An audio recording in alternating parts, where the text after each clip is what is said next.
Dutch East India Company, or VOC, started in 1602 and changed Indonesia forever. This powerful trading company was not just a business, it was a force that shaped the destiny of an entire region. The VOC was granted extensive powers by the Dutch government, including the ability to wage war, imprison and execute convicts, negotiate treaties, strike its own coins, and establish colonies. First, it was all about trade, but the VOC slowly took over more and more, using local problems and fighting wars to control local rulers. They were strategic and ruthless, exploiting local conflicts and rivalries to their advantage. The VOC's influence grew as they established a monopoly over the spice trade, which was highly lucrative at the time.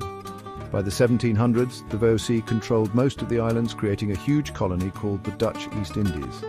This vast territory included many of the islands that make up modern-day Indonesia.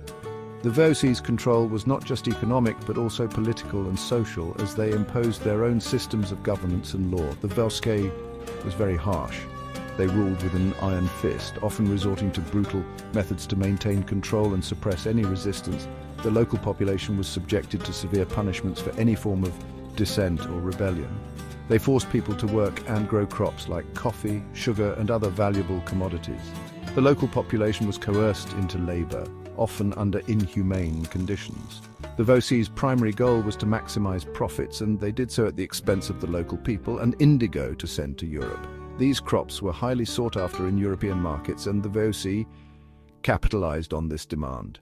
The forced cultivation of these crops led to widespread suffering among the local population, who were often left with little to sustain themselves. This system, called the Cultivation System, made the Dutch rich but made Indonesians poor and hungry. The cultivation system required local farmers to dedicate a portion of their land and labor to growing export crops, which left them with insufficient resources to grow food for their own families. The VOC went broke in 1799, so the Dutch government took over.